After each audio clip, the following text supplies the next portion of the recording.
দেখুন, হাঁসের মনে হয় ডার্ক প্লেগ রোগ হয়েছে। হাঁস চোখে কিছুই দেখতে পাচ্ছে না। আমি 2টা চীনা হাঁস পালি। দেখুন, তার চোখের অবস্থা দেখলে আপনারা বুঝতে পারবেন। এই দেখুন, চোখ একদম নীল হয়ে গেছে, বাট নিচে যেটা আছে তার চোখ কিন্তু নীল না, তার মানে ও ডার্ক প্লেগ রোগে আক্রান্ত। এখন আমরা যেটা করব, নিচে রাখার পরে আপনারা অবশ্যই ডক্টরের পরামর্শ নেবেন, ভেটেরিনারি যে ডক্টর আছে বা দোকান থেকে। বাট আমি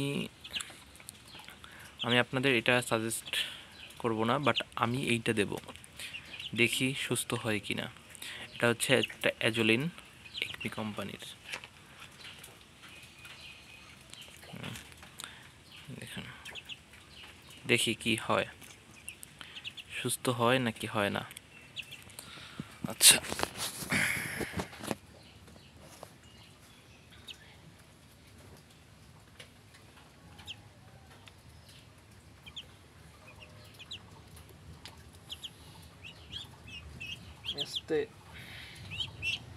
দেখুন খুবই খারাপ লাগছে হাঁসটার জন্য।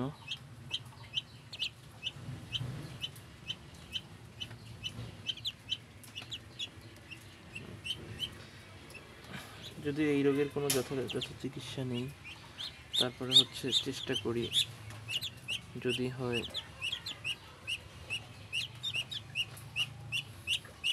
আমি জানি না হবে কি না, বাট একটু ট্রাই করলাম। কারণ হাঁসটা একেবারেই মরে যাচ্ছে, এটা খুবই খারাপ লাগছে।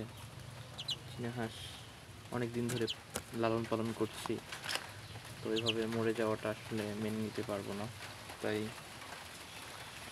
তো দেখি, আপনাদের আমি আপডেট রেগুলার জানাবো। আপনারা একটু আমার হাঁসটার জন্য একটু দোয়া করবেন। দেখুন, কিন্তু কিছু খাচ্ছে না। ডার্ক প্লেগ রোগের বৈশিষ্ট্য হচ্ছে তার চোখের কালারটা এইভাবে হয়ে যাবে, টোনটা দেখুন, চোখটা একদম ব্লু হয়ে গেছে এবং তার মাথাটা ফুলে যাবে। আমরা যদি ওই হাঁসের চেয়ে এই হাঁসটা দেখি, তাহলে এর মাথাটা কিন্তু একটু ফোলা বেশি, এবং হচ্ছে সে হাঁটতে পারবে না। আমি যখন নিচে রেখেছি, সে হাঁটতে পারছে না, তার পা ভেঙে যাবে। হ্যাঁ, এটাও একটা এক ধরনের লক্ষণ। তো প্রতিনিয়ত আপনাদের আমি আপডেট জানাবো। দেখুন, খাবার খাচ্ছে না, খাবার দিয়ে রেখেছি। তো হাঁসটা আমি রেখে দিই, আল্লাহ ভরসা, দেখি কি হয়।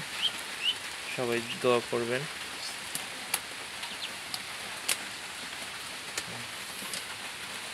আল্লাহ হাফেজ।